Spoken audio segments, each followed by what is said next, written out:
Bonjour à tous et bienvenue à une autre émission d'Objectif. Aujourd'hui, je reçois Mme Suzanne Lacombe.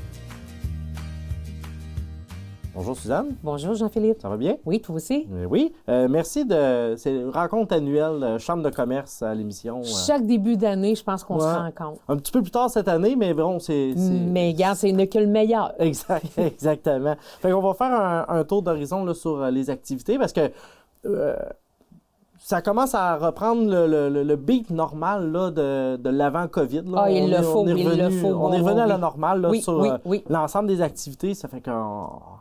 Perdons pas de temps parce qu'on a quand même plusieurs sujets. Tout d'abord, on va y aller un petit peu en ordre dans le calendrier là, qui s'en vient. Activité correcte là, sur les exportations. Oui, alors le 26 avril prochain, on aura la chance de faire une activité vraiment dédiée aux gens qui sont déjà dans le mode exportation ou encore qui sont en réflexion ou dans le début d'une démarche vers d'un marché à l'exportation. Et on va concentrer vraiment, nous, cette activité-là sur le marché nord-américain. Alors, on aura la chance d'avoir ici même à Thetford 8 ou 9 spécialistes américains dans différents secteurs d'activité qui viendront rencontrer nos gens d'affaires ici et qui viendront leur exposer bien, comment ça se fait de l'exportation dans la Nouvelle-Angleterre, comment ça se fait au Vermont, bon, ainsi de suite. Alors, tous les lois et règlements, comment on prépare son marché, comment on fait son marketing du côté américain. Bref, ça sera une activité qui sera dédiée vraiment à venir supporter et à venir informer adéquatement nos gens chez nous. Parce que souvent, l'exportation rime aussi avec expansion. Des fois, avec croissance, expansion, exactement. Alors, c'est important d'être bien informé. Surtout, tu sais, que le gouvernement Biden a fait des changements encore dernièrement au niveau de la réglementation, au niveau des tarifs douaniers, au niveau du passage aux douanes, des choses comme ça. Alors, on va, dans le cadre de cette journée-là, vraiment bien venir informer nos gens sur ce que c'est que faire des affaires avec le marché américain. Il y aura une deuxième partie dans cette journée-là aussi où on va avoir la chance d'accueillir un panel d'entrepreneurs de notre milieu qui vont venir exposer leur expérience, comment ils ont vécu ça, un démarrage à l'exportation avec les États-Unis, comment maintenant ils vivent l'expansion de leurs entreprises vers un marché américain. Alors, on aura 3 personnalités d'affaires qui viendront raconter autant les bons, les moins bons coups qu'ils auront vécus, mais ça sera une belle journée, puis on pourra clore ça à 14 heures par justement la présentation de ce panel-là. Puis ça va être où? Alors, au Centre des congrès, le 26 avril prochain, toute l'information devrait sortir vraiment sous peu. Sous peu, là, pour les inscriptions. Exactement. Et les détails, là, un petit peu plus. Oui. C'est réellement un enjeu, ces exportations-là. C'est un enjeu. Bon, tu sais, on sait que souvent, nos gens ici, quand je dis dans le marché interne, tu sais, on a plus de difficultés parfois à écouler notre production, mais on sait que le marché américain, c'est 25 fois notre marché canadien. Alors, pourquoi s'en priver quand on l'a à nos portes? Mais c'est certain qu'on ne fait pas affaire aux États-Unis comme on fait au Québec, comme d'ailleurs on ne fait pas en Ontario et dans les autres provinces canadiennes. Alors, c'est important à ce moment-là de bien venir informer nos gens puis de les supporter dans la démarche vers un nouveau marché de développement. Oui, puis il y a des organisations qui sont spécialisées là-dedans. Oui. Donc, puis honnêtement, il y a beaucoup d'aide, là. Investissement Québec, des PME. Correct, c'est là pour ça aussi. Fait que, honnêtement, l'entrepreneur qui désire s'aligner vers une démarche d'exportation... Il n'est pas seul. Il n'est pas seul. Il y a moyen de s'organiser pour, justement, éviter les embûches évidentes. Il faut que les gens sachent qu'il y a des aides humaines. Il y a des gens pour les accompagner, mais il y a aussi des contributions financières qui sont disponibles. Alors, c'est certain que cette journée-là, il y aura aussi des kiosques avec des gens qui seront sur place pour pouvoir informer tout le monde de cette belle folie-là qui est d'aller vers le marché de l'exportation. exportation. Est-ce qu'on a déjà eu ce genre d'événement-là? Si ça s'est fait, Jean-Philippe, c'est très, très, très jadis. Alors, écoute, moi, depuis que je suis dans le milieu économique ici à Thetford, je ne me souviens pas qu'on ait offert cette opportunité-là à notre collectivité d'entrepreneurs. Donc, en 2023, ça sera fait. Puis peut-être qu'avec la conjoncture économique qu'on connaît, c'est une belle opportunité des fois pour... une belle opportunité finalement à saisir. Oui. Excellent. Autre événement qui s'en vient, c'est l'événement emploi. Là. Juste une semaine avant, on sera aussi au Centre des congrès la semaine qui va précéder Corex. Alors, on revient avec le Salon de l'emploi en présentiel cette année entièrement. L'année dernière, on avait commencé, tu sais, on le présentait en avril aussi, puis on avait eu la chance. Alors, mais là, cette année, c'est vraiment, tu sais, de façon normale qu'on reviendra avec notre activité. Alors, le 20 avril prochain, à compter de 13 h jusqu'à 19 h. Alors, les entreprises du milieu seront sur place afin d'offrir les opportunités d'emploi pour nos chercheurs d'emploi. On dit chercheur d'emploi, mais tu sais, ça peut être aussi quelqu'un qui a le goût de changer de travail, qui veut relever un nouveau défi ou qui veut tout simplement aussi revenir sur le marché du travail. Tu sais, je dis toujours, on a des belles perles qui sont à la maison, des travailleurs expérimentés, des travailleurs d'expérience qui ont encore la possibilité de donner. Alors, ces gens-là, on les invite aussi à venir nous voir au Salon de l'emploi, puis peut-être à se trouver une journée, 2 jours. Il y a beaucoup plus d'employeurs qu'on s'imagine qui sont prêts à prendre des gens pour un 15 heures ou un 20 heures semaine. Alors, eux aussi, ça les est adressé. Alors, autant le chercheur d'emploi à temps plein, le chercheur d'emploi à temps partiel. Ce qu'on aura aussi à offrir à la collectivité de chercheurs d'emploi, c'est des emplois dans tous les secteurs d'activité. Alors, il y en aura dans le milieu du service, il y en a dans le milieu du marché et du commerce de détail, il y en a dans le milieu manufacturier. Quand on parle du service, que ce soit le domaine de la santé, que ce soit les adjointes administratives, que ce soit des bureaux de services professionnels, alors ça aussi, il y en aura. Le milieu industriel est présent, le commerce de détail est là. Alors, il y a de quoi pour sustenter tout le monde qui veut se chercher un nouveau défi. Généralement, le taux de réussite est quand même élevé, là. Bien, je te dirais que la majorité des gens qui viennent sur place et qui rencontrent les employeurs se trouvent un emploi cette journée-là. Très rare le chercheur d'emploi qui repart sans avoir eu une offre d'emploi. Alors, je te dirais que c'est l'opportunité pour ces gens-là de se rendre au Centre des congrès le 20 avril de 13 h à 19 h. On sera là pour les accueillir, pour les guider. Puis, il y aura des petites surprises cette année. Il y aura autre chose pour justement aussi davantage mieux informer des fois nos chercheurs d'emploi, mais qui viennent de l'extérieur. Alors, on aura des gens sur place qui viendront aussi de leur parler des services, des possibilités qu'il y a ici aussi à s'établir sur le territoire. De façon d'intégrer la région. D'intégrer tout. Les services, autant au niveau des sports, de la culture, du milieu éducationnel. Alors, on aura tout sur place cette journée-là pour bien accompagner le chercheur d'emploi. Puis, on rappelle que c'est un événement qui est normalement gratuit, je pense, pour les visiteurs. C'est gratuit pour le chercheur d'emploi, effectivement. C'est certain que l'entreprise qui est présente, elle a un coût. Mais monsieur et madame tout le monde qui se cherche un emploi, la porte leur est grande ouverte et c'est entièrement gratuit. Donc, aucune raison de dire je n'y vais pas. Aller voir ça. Exactement. Un minimum ça. Excellent. Oui. Donc, c'est un rendez-vous pour l'événement emploi. C'est un rendez-vous le 20 avril. Excellent. Un autre événement, un déjeuner sur l'innovation et la robotisation. Oui, on sait que nos entreprises manufacturières ici sont très actives et sont très performantes. Mais tu sais, il y a 20 ans, on nous parlait de robotisation, d'automatisation, d'innovation. Puis on avait l'impression que c'était en 2250. C'est ça. Puis, tu sais, on se disait, on a du temps. Mais tu sais, avec la pénurie de main-d'œuvre, avec la difficulté aussi d'avoir de la relève dans les entreprises, puis tout ça, je pense que là, les gens d'affaires font vraiment face au mur, puis on n'a plus le choix de se revirer vers l'automatisation et la robotisation. Alors, on sait que les 2 paliers gouvernementaux, tant fédéral que provincial, offrent de belles enveloppes financières pour justement venir supporter et accompagner nos entreprises. Alors, avec l'aide de notre député provincial, avec l'aide d'un partenaire là, qui reste à ficeler des choses, on pourra présenter d'abord une étude qui a été faite sur le territoire qui vient dénombrer et qui vient recenser toutes les problématiques qu'on a au niveau de l'automatisation, de la robotisation et de l'innovation sur notre territoire. Et à partir de ça, on viendra greffer les outils et les disponibilités qu'il y a pour bien informer nos entreprises. Puis, on mettra en place également une stratégie d'avenir pour venir justement les supporter dans la mise en place d'une démarche en automatisation ou en robotisation. Fait qu'écoute, c'est quelque chose qu'on devrait présenter fin avril, début mai, mais ça va se poursuivre sur une bonne partie de l'année 2023. Mais je pense qu'on va offrir un package deal complet à nos entrepreneurs ici.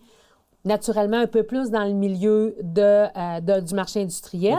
Mais tu sais, il ne faut pas oublier que même un commerce de détail peut s'enligner vers la robotisation et l'automatisation pour assouplir ses activités dans ce qu'il nous offre au quotidien. Fait que je pense qu'on en aura un peu pour tous. Bien, je pense que le terme robotisation a été un peu démystifié dans les dernières années, puis je pense que le robot qu'on imagine en train de souder une pièce, on s'en vient de plus en plus loin là-dedans, parce qu'on voit le robot qui fait le ménage au Walmart. Puis effectivement, la caisse enregistreuse qui est disponible libre-service. C'est un robot. C'est un robot, c'est ça. Donc, alors, c'est pour ça, quand je dis qu'il y en aura un peu pour tous, on fera vraiment le tour de ce qui est disponible comme programme, mesure d'aide, d'accompagnement, mais on viendra surtout donner une stratégie à long terme à nos entreprises pour ne pas dire on vous donne un ananas, puis après ça, on vous laisse aller tout seul. Alors, c'est vraiment avec le partenaire là, qu'on est en train de tout organiser. Ça nous fera plaisir de pouvoir revenir et exposer que ça. Et je pense qu'on va offrir quelque chose de vraiment de qualité à nos entreprises très, très bientôt. Parce que, est-ce que l'étude qui va être présentée, c'est une étude qui compare un peu les résultats de la MRC des Appalaches sur l'ensemble de Chaudière-Appalaches. Sur l'ensemble de Chaudière-Appalaches. L'étude est vraiment Chaudière-Appalaches. Sur les autres régions administratives? Sur les autres régions administratives, on est capable de décortiquer, si on veut, le noyau MRC des Appalaches par rapport à la région administrative de Chaudière-Appalaches. On est capable de voir l'ensemble de Chaudière-Appalaches par rapport à l'ensemble du Québec. Fait que de voir un peu les enjeux qu'il peut y avoir au travers de tout ça. Alors, je pense que ça va être quelque chose des plus intéressants à présenter à nos gens. Excellent. Donc, un autre événement à surveiller là, qui s'en vient dans le calendrier.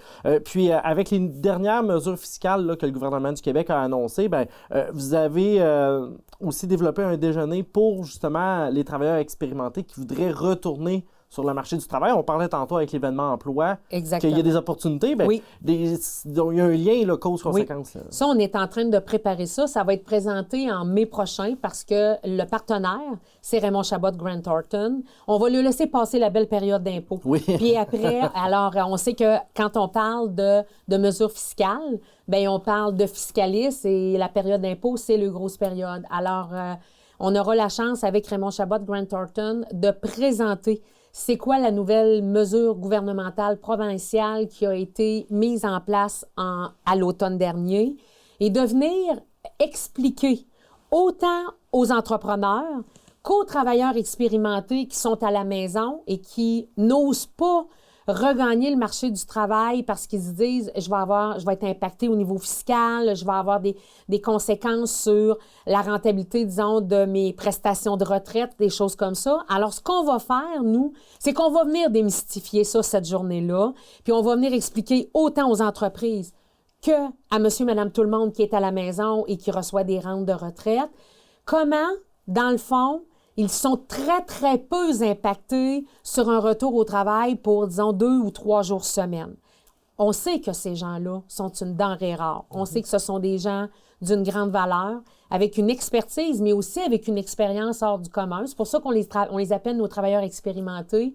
Alors moi, je dis à ces gens-là, tu sais, on vit actuellement un taux d'inflation important. On vit des taux d'intérêt qui augmentent, mais qui n'augmentent pas juste sur nos placements, qui augmentent aussi sur les prêts qu'on a contractés. Fait que ça peut avoir une incidence un peu sur notre quotidien au niveau de ce qu'on a comme pouvoir d'achat. Alors, ce qu'on dit à ces gens-là, à ces travailleurs-là, c'est que si vous avez le goût de revenir sur le marché du travail, parce que le contexte économique s'y prête, parce que de un, on a besoin de ce que vous êtes, de l'expérience et de l'expertise que vous avez à nous donner. Alors, pourquoi qu'on n'arrimerait pas tous ensemble? Et puis, on va informer les gens adéquatement, puis on va enlever le mythe qui dit « Ah, bien, ça n'aura pas de bon sens, je vais tout perdre, je vais payer beaucoup d'impôts. » c'est le contraire, c'est incroyable ce que le gouvernement a mis en place et les facilités. Alors, c'est ça qu'on va venir expliquer à nos gens, puis c'est ça qu'on va venir démystifier, puis qu'on va essayer de venir contrer la pénurie de main-d'œuvre par la réintégration des travailleurs expérimentés sur notre territoire. Oui, parce qu'il y a beaucoup de travailleurs expérimentés, des fois, qui quittent, on va dire, plus tôt que d'autres pour leur retraite, donc des fois de revenir... De revenir, tu sais, je dis des fois un petit 15 heures semaine qui te permettent juste de peut-être avoir une gâterie de plus dans ta semaine, bien, puis que durant ce temps-là, tu sais, ça t'a pas non plus demandé d'être absent de la maison toute la semaine au complet. Ça t'a peut-être permis aussi d'aller refaire un peu de social et d'aller rencontrer des gens. Alors, quoi de mieux que de tout jumeler ça puis de venir supporter le milieu des affaires qui a vraiment besoin de ces travailleurs-là aussi. Donc, ce déjeuner-là va avoir lieu... en mai prochain. En mai prochain, après la saison des impôts. Après la saison des impôts. Donc, ça va être et pour les travailleurs et pour les entreprises. À la fois pour les deux, c'est ça. Oui, fait qu'on va tenir les gens au courant, là, mais c'est en préparation, mais on n'a pas de date arrêtée. On attend vraiment d'avoir la période d'impôt passée. À surveiller. Exactement. Une fois ce printemps un peu chargé passé, il y a le tournoi de golf aussi. Effectivement, on revient avec un classique annuel. Alors, notre tournoi de golf, qui est toujours le premier de la saison à Thetford. Hein? On est toujours celui qui sort le premier et qui retrouve les verts, là. Alors, écoute, de mémoire, c'est le 3 juin prochain, cette année. Cette année, il va se tenir ici à Thetford Mines parce que tu sais que nous, on permute. Hein? Une année, nous sommes à Adstock, une année à Thetford. Alors, cette année, nous serons à Thetford. Et naturellement, c'est une classique. Alors, on invite toujours la communauté d'affaires à participer à notre tournoi. Tu sais, Jean-Philippe, l'année dernière, je pense que les gens, c'était une activité qui leur avait manqué. On a réussi l'année dernière. Ce qu'on n'avait jamais réussi jusqu'à maintenant, nous avions 15 présences sur 19 trous. Alors, des gens sur chacun des trous qui font de la promotion, qui font de l'enseignement ou de l'information aux gens. Qui animent le oui, parce que quand chaque foursome arrive, c'est le fun parce que ces gens-là ont souvent aussi quelque chose à offrir au niveau d'une denrée alimentaire ou autre et des jeux. Alors, ça devient d'autant plus intéressant pour les joueurs. Et cette année, on a l'objectif d'avoir 19 sur 19. Alors, 18 sur 18? Non, parce qu'il y a toujours quelqu'un au trou de départ. Tu sais, rappelle-toi, oui. Fait que cette année, on espère, en tout cas, c'est bien lancé, mais on voudrait vraiment réussir à avoir 19 présences sur les 19 trous. Alors, comme d'habitude, c'est toujours une belle journée. Puis, on termine tout ça par un 5 à 7. Un 5 à 7 qui se veut de plus en plus convivial, friendly pour les gens. Alors, c'est toujours dans cette optique-là qu'on prépare notre tournoi de golf. Alors, le premier de la saison, les gens, là, on va lancer dans les prochaines semaines les invitations, on est prêt, puis on va annoncer en même temps notre président d'honneur de la présente année. Donc, à suivre aussi pour ça. Puis, on est un peu à mi-chemin entre deux éditions du Gala Zénith, c'est-à-dire qu'on vient au mois d'octobre de terminer donc, les derniers lauréats, puis l'appel de candidature va se faire là... L'appel de candidature, normalement, sort toujours à peu près fin avril, début mai, pour la cueillette des cahiers de candidature durant la période, en tout cas, juin, juillet, puis souvent, on laisse une certaine période en août. Alors, effectivement, on va revenir en octobre prochain avec la prochaine édition du Gala Zénith. C'est ça aussi, c'est une activité annuelle. C'est une activité où on veut venir donner le sentiment d'appartenance à la communauté entrepreneuriale, où on veut aussi établir un sentiment de fierté. C'est quoi de plus glorifiant que de monter sur la scène et de recueillir un trophée au nom de ton entreprise. Puis d'autant plus intéressant quand tu es accompagné par tes employés parce que je pense que c'est une gratitude exceptionnelle. Alors, on invitera les gens encore une fois à déposer leur candidature et à postuler pour le Gala Zénith de cet automne. On conserve l'édition à l'automne. Ça avait été une première il y a 2 ans. Et l'année dernière, on est revenu encore avec... On voulait l'essayer, mais on l'avait essayé l'année dernière, non plus en milieu de semaine, mais avec un vendredi soir, ce qui a été super bien accueilli par les gens parce qu'on a pu faire un après-gala, alors qui s'est terminé quand même un petit peu plus tard que si nous avions été en semaine, ce qui a été très, très apprécié. On sait que notre partenaire de l'après-gala sera de retour avec nous cette année pour encore une fois. Un après-gala qui se veut très musical aussi et très festif. Alors, ça sera encore une très belle édition. Puis, on aura encore une petite surprise cette année. Puis, la nouvelle formule, là, donc avec la rénovation de la salle du saut qui permet de changer la disposition un peu de la salle, ça a changé aussi la dynamique, puis je pense l'ambiance du gala pour y assister. Là, l'ambiance est vraiment différente. La majorité des gens n'ont pas eu la possibilité de voir la modification de la salle du saut, mais on sait maintenant qu'à la salle, l'entièreté du parterre est amovible. Donc, pour les gens qui viennent voir du spectacle standard, on est habitué de voir les bancs au parterre. Ce soir-là, tout est entièrement retiré. C'est un plancher qui vient à la hauteur de la scène, mais qui vient en gradin vers l'arrière, qui vient au niveau des mezzanines.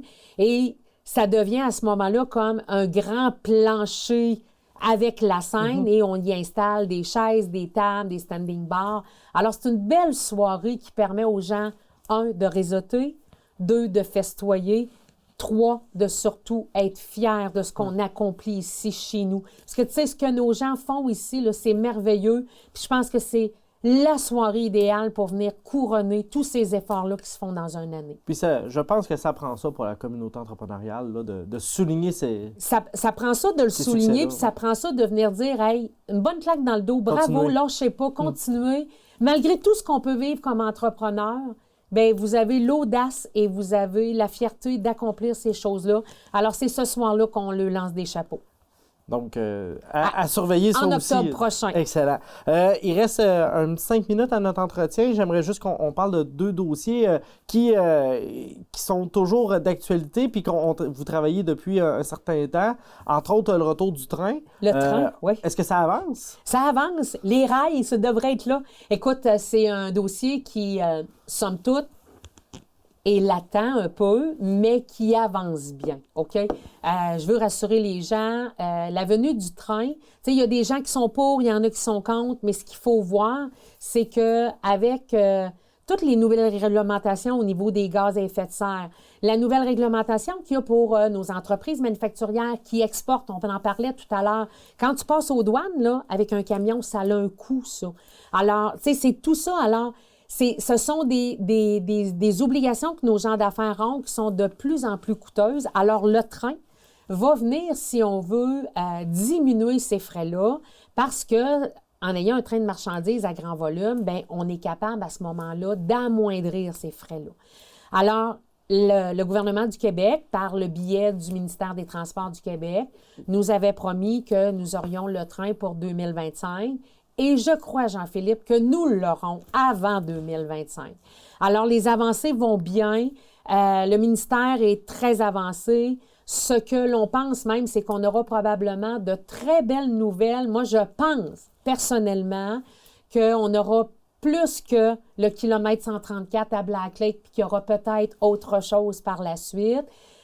On est en train de nous préparer un projet au niveau du chemin ferroviaire qui permettrait probablement également le retour d'un train au niveau du train touristique, mais également au niveau du transport de monsieur, madame, tout le monde, de la clientèle.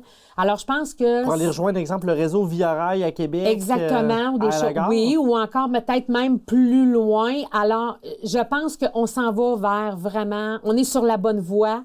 On va vraiment voir le train revenir. Puis, tu sais, il ne faut surtout pas oublier que la venue du train sur notre territoire, c'est une voie de développement économique exceptionnelle. Il y a des gens actuellement, des entreprises qui freinent le développement parce qu'en raison des GES, en raison des coûts de transport réguliers, en raison d'une multitude d'autres choses, sont obligés de freiner le développement et le train va repermettre à ce moment-là. Alors, on va y voir un essor économique exceptionnel dès le retour du train. Puis, je te dirais, là, on est en début de 2023, mais j'ai bon espoir qu'on revoie le train avant 2025 à Thetford Mines. Donc, max 2 ans. Ah oui, c'est certain. Parfait. On se tiendra au courant oui. de ça. Dernier sujet, l'Observatoire sur l'amiante. Ça a été annoncé, ça, au printemps passé, si ma mémoire en juin dernier, oui, on se rappelle que le ministère de l'Environnement venait à Thetford Mines. Oui, ici même, au Cégep, qui avait annoncé ça. Oui, au Cégep. Alors, le ministre avait annoncé que suite aux audiences du BAP sur les résidus amiantés, nous aurions sur notre territoire et non pas ailleurs au Québec, la possibilité d'avoir un observatoire sur les résidus amiantés. Qu'est-ce que ça veut dire pour monsieur et madame tout le monde, ça? C'est qu'on aura des scientifiques, on aura des chercheurs, on aura des gens de réputation internationale qui viendront ici et qui viendront justement démystifier, qui viendront accompagner les entreprises qui travaillent au niveau des résidus amiantés et qui viendront, si on veut, venir faire de l'éducation, mais aussi supporter les gens dans le développement de ces résidus-là avec des mesures et avec de la souplesse pour justement arrêter d'avoir peur des résidus amiantés. Alors, c'est une bonne nouvelle parce que l'Observatoire est maintenant intégré sur notre territoire. L'Observatoire a maintenant pignon sur rue à l'espace entrepreneurial de la région de Thetford. Alors, le même endroit où nous, la Chambre de commerce, nous y sommes. Nous avons la chance d'avoir ça chez nous. Donc, enfin, on aura des gens qui viendront dire au gouvernement, autant fédéral, provincial, municipal, écoutez, ayez pas peur, on est capable de régler ça, puis on est capable d'accompagner les entreprises sur la manipulation, le transport, la réutilisation des résidus amiantés.